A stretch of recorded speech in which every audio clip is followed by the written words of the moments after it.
La cuenca alta del río Laja, antiguamente llamada Río Grande. Aquí abundaban ciénagas, manantiales, ríos, lagunas, bosques. En la cosmogonía, en el mito, en el ritual, en la iconografía, las aguas cumplen la misma función. Preceden a toda forma y sostienen a toda creación. La cultura del río Laja estaba fundada en el agua, compartida y heredada por las naciones indígenas que habitaron esta cuenca.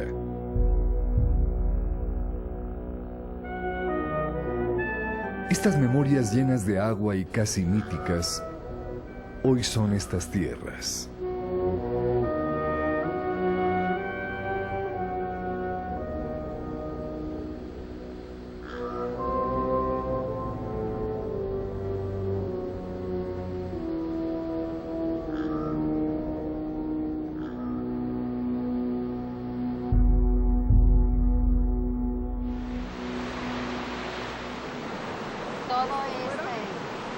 Todo este fue el deterioro que hicieron y hasta ahorita con el agua se está cubriendo para esperar que se recupere. Pues anteriormente había mucha vegetación en todos los taludes, todo lo que es la zona federal, había mucho sauce, había muchos pirules, había mucha jara, había mucha arena, mucha grava.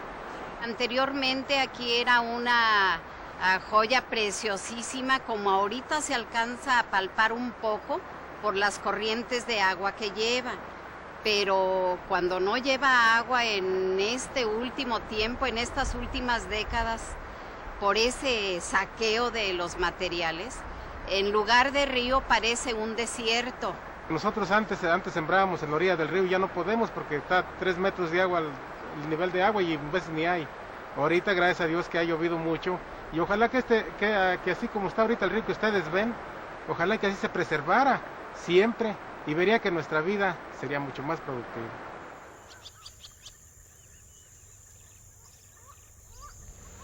...102, 105 años... y me decían que también cuando ellos vieron este árbol ya estaba más o menos igual. El árbol, desde que lo conocemos, está exactamente igual. En ese entonces toda el agua pues flotaba voluntariamente y ahora si tenemos más agua en la comunidad, para el gasto de la comunidad, es que nos ayudamos también con agua de un pozo profundo. Eso sí, a través del tiempo se están empobreciendo de agua porque nos imaginamos que el agua pues se está acabando, se está bajándose.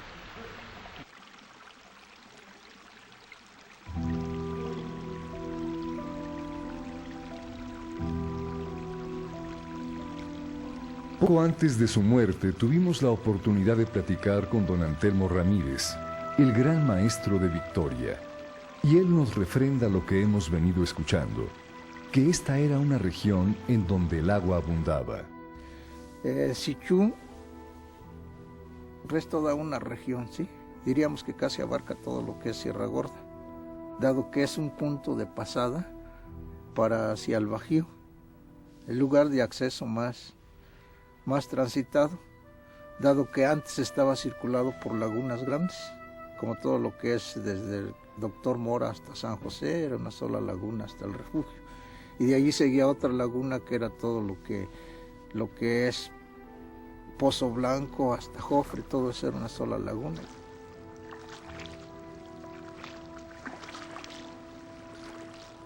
Le hemos dado mucha presión a los recursos naturales y especialmente al recurso agua.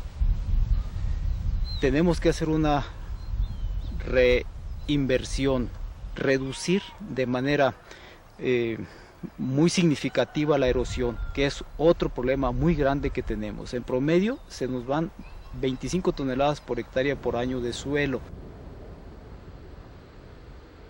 Y sin embargo todavía podemos ver regiones muy ricas que nos dejan imaginar la gran riqueza de ayer.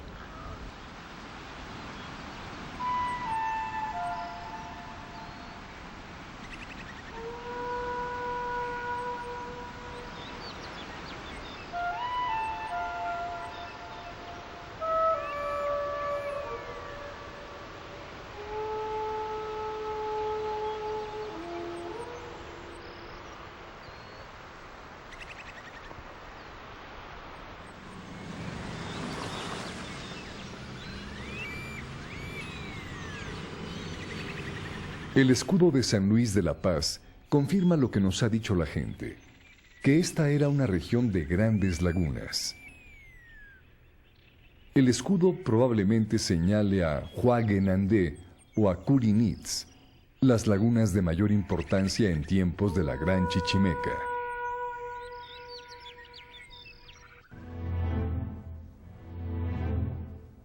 Hay dos épocas importantes que marcan el deterioro de los recursos de la región.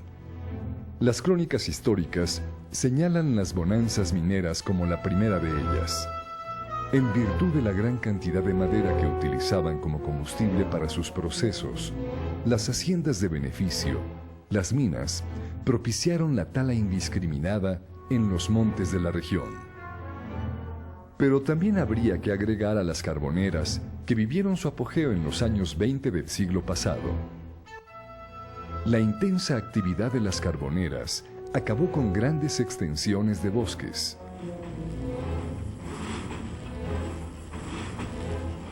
La segunda época es la que hoy nos toca vivir. Los problemas se derivan de la extracción tan excesiva que se hace del agua subterránea.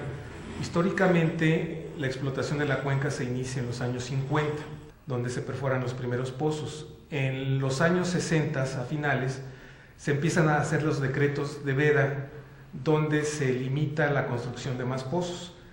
A pesar de este decreto de veda, con aproximadamente 500 pozos, se continúa con la perforación de más pozos, hasta que en los 70 se declara veda rígida, con una presencia de alrededor de 800 pozos.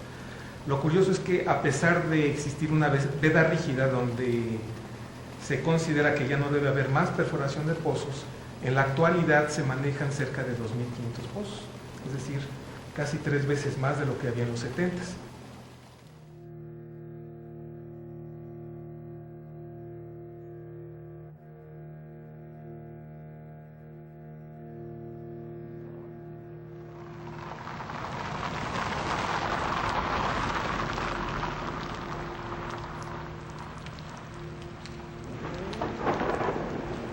El agua subterránea es parte del ciclo hidrológico. La lluvia que cae de las nubes se distribuye en 3 partes. Una parte se infiltra al subsuelo, otra corre en arroyos y ríos, y la tercera nuevamente se evapora. Pero, ¿qué pasa con el agua que se infiltra? Una cantidad importante de esta agua humedece el suelo y es utilizada por los árboles y las plantas. Y solo una pequeña parte logra infiltrarse hasta llegar al acuífero y formar parte del agua subterránea.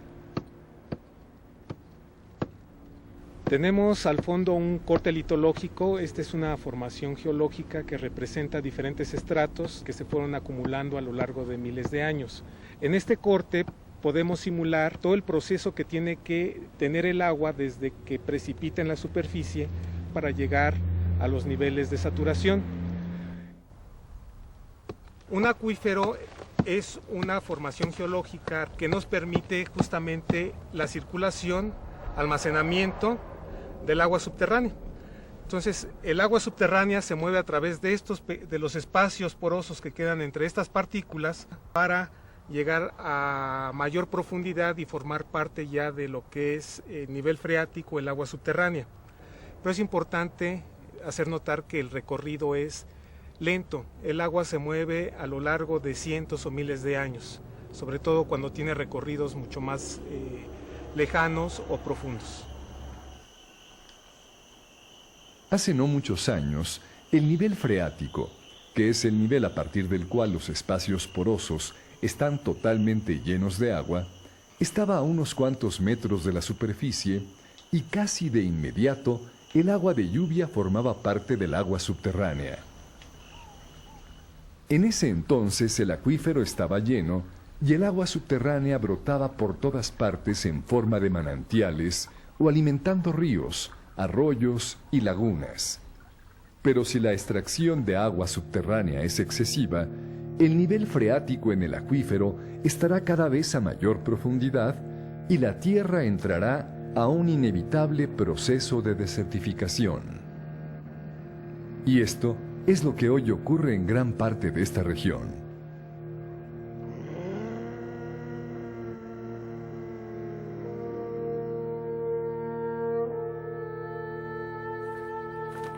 Debido a la importancia que la situación de los recursos tienen para la planeación, los Consejos para el Desarrollo Regional del Norte y el Noreste de Guanajuato invitaron al Centro de Geociencias de la UNAM para que realizara una serie de estudios acerca del agua subterránea en la región. En 1904, el político, geógrafo e historiador guanajuatense Pedro González describe cómo los escurrimientos superficiales de San José Iturbide, Doctor Mora, San Luis de la Paz, San Diego de la Unión y San Felipe convergían para alimentar al río de la Laja, que finalmente salía hacia el Bajío a través de lo que ahora es la presa de Allende.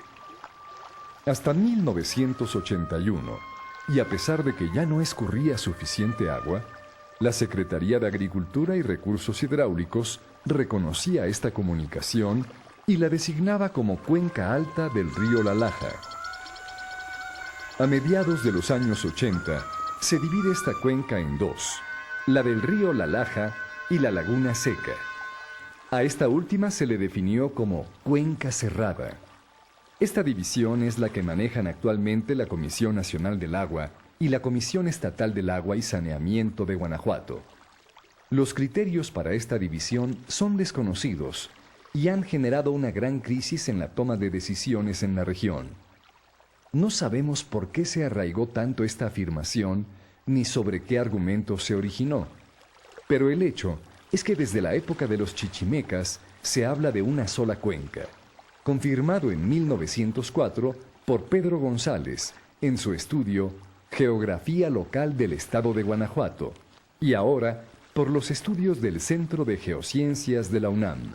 Esta cuenca como tal tiene que ser considerada como una cuenca unitaria para la toma de decisiones, tanto para cuestiones ambientales, para la planeación del desarrollo regional, para la evaluación del agua subterránea que se concentra en el subsuelo y todas las evaluaciones ambientales que se realicen en esta región.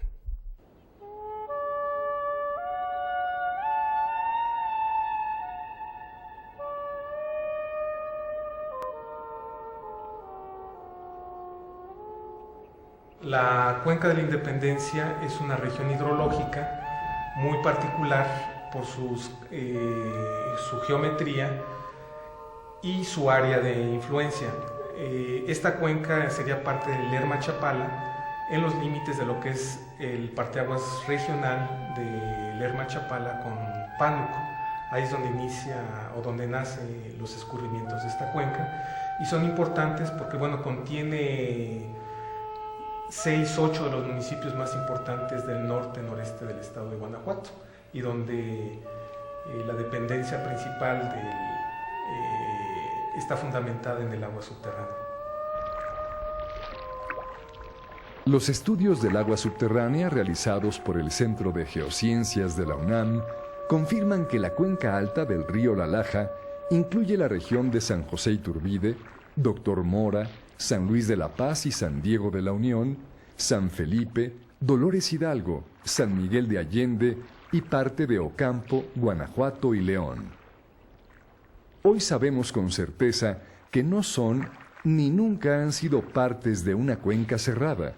Por el contrario, forman parte de la unidad hidrológica conocida como Cuenca de la Independencia, por su ubicación histórico-geográfica.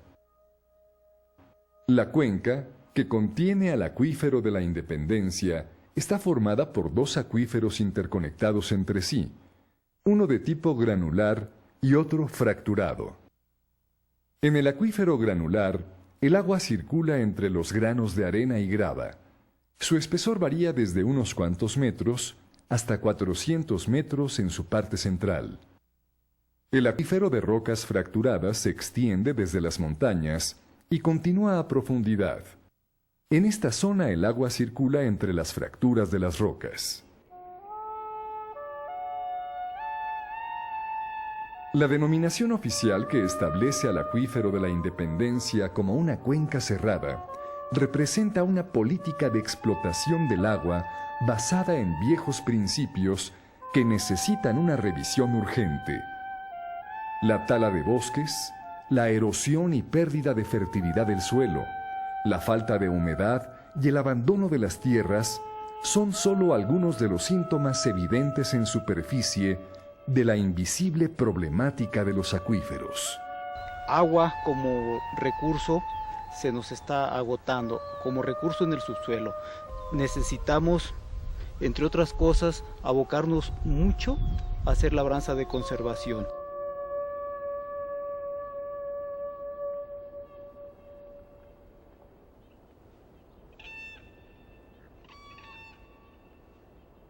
Ante estas evidencias, ¿podemos considerar que el acuífero se renueva año con año a través del ciclo hidrológico anual? Para contestar esta pregunta, necesitábamos conocer, entre otras cosas, la edad del agua que consumimos. Con el fin de conocer la edad del agua subterránea en la Cuenca de la Independencia, realizamos determinaciones por tritio enriquecido. En este caso, detectamos la presencia de tritio en unos cuantos pozos, principalmente cercanos a la zona de recarga de San José Iturbide, Doctor Mora, donde el agua es menor a los 50-60 años. Pero en el resto de la cuenca no detectamos la presencia de tritio enriquecido, lo que nos indica que la edad del agua es mayor. Para conocer con precisión su edad, recurrimos a determinaciones de carbono 13 y de carbono 14. Y encontramos que la edad del agua subterránea en esta región varía entre 10.000 y 35.000 años. Esta edad tiene implicaciones muy importantes. Por un lado, demuestra que el recurso no se está renovando año con año. Esto significa que estamos utilizando agua fósil, que es un recurso no renovable a escala humana. El nivel del agua subterránea de la región norte-noreste de Guanajuato actualmente se encuentra entre 100 y 200 metros de profundidad. El agua de un buen año de lluvia solo alcanzaría a infiltrarse a una velocidad de unos 50 centímetros por año, por lo que tardaría de 200 a 400 años para llegar a los niveles actuales en el acuífero. El equilibrio entre recarga y descarga, que define una disponibilidad segura del acuífero, se rompió aparentemente a finales de los años 60. Desde entonces, se empezó a profundizar y a disminuir el almacenamiento del acuífero. Esto tiene una relación bastante directa con la calidad del agua. Entonces, desde ese punto de vista, vamos a encontrar que el riesgo potencial para la cuenca es de que lleguemos a zonas donde el agua sea mucho más antigua y esta agua contenga mayor número de contaminantes.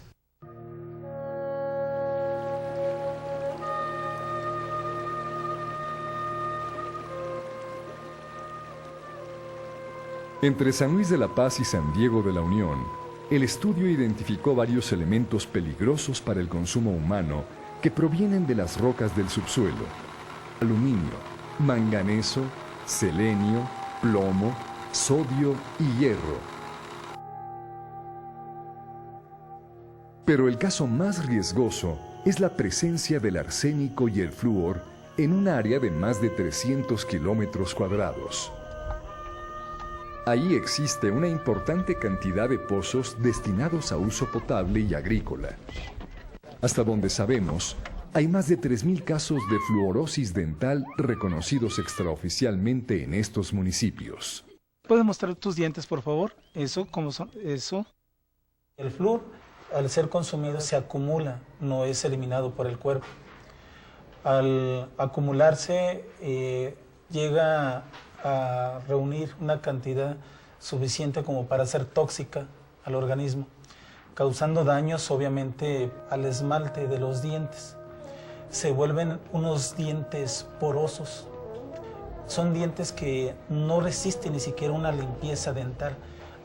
Y si el esmalte de los dientes es el hueso más resistente de nuestro organismo y le produce un daño, pues el resto de nuestro organismo, o sea, nuestros huesos, también va a producir otro daño. El daño principalmente en el resto de los huesos son osteoporosis. El arsénico es obviamente otro de los venenos que está afectando y que lo encontramos en algunos pozos del municipio de San Luis de la Paz. En este mapa tenemos la distribución de arsénico en el agua subterránea. Podemos destacar dos zonas, una donde tenemos los tonos azules en las líneas de contorno, donde las concentraciones están por debajo de la norma para uso potable, y esta región en particular en configuración de líneas rojas, donde tenemos concentraciones de arsénico muy por encima de la norma para uso potable. Las concentraciones de arsénico en esta región son mayores a 40 microgramos por litro y alcanzan hasta 50 veces más de los límites de norma. El arsénico es comprobado ya que produce cáncer.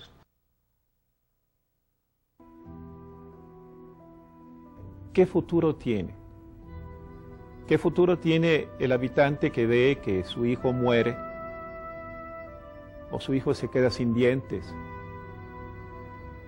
o tiene una afección cerebral o otras en el cuerpo debido al agua que ha tomado, agua contaminada, agua que ha llegado a estratos profundos de la tierra que ya están desprendiendo esos minerales y sus soluciones que son tan perjudiciales para el ser humano?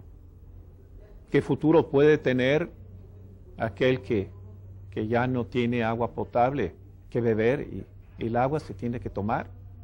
Porque si no la tomamos nos morimos. El manejo del agua en la cuenca ha sido equivocado, sobre todo en las últimas 2 décadas. Si resumimos, el estudio de la UNAM rompe con muchos paradigmas, por lo que es necesario hacer un nuevo planteamiento para la planeación regional del norte y noreste del estado de Guanajuato. Ahora sabemos que el agua subterránea de la Cuenca de la Independencia que hoy nos alimenta es un recurso no renovable, dañado por la sobreexplotación y la progresiva aparición de varios elementos nocivos para la salud humana, para las tierras agrícolas y los animales. Después de tantos años de estar observando y viendo cómo la naturaleza reacciona a la intervención del ser humano y viendo también los estudios y el interés que el gobierno ha tenido en ayudar a solucionar este problema tan profundo y tan ya trágico, me queda no una desesperación, sino me queda todavía fe y esperanza que todos entiendan finalmente que eso trasciende la política, tanto comunitaria como la política de partido, que trasciende la investigación científica, que trasciende todo, porque el agua es vida y se nos va.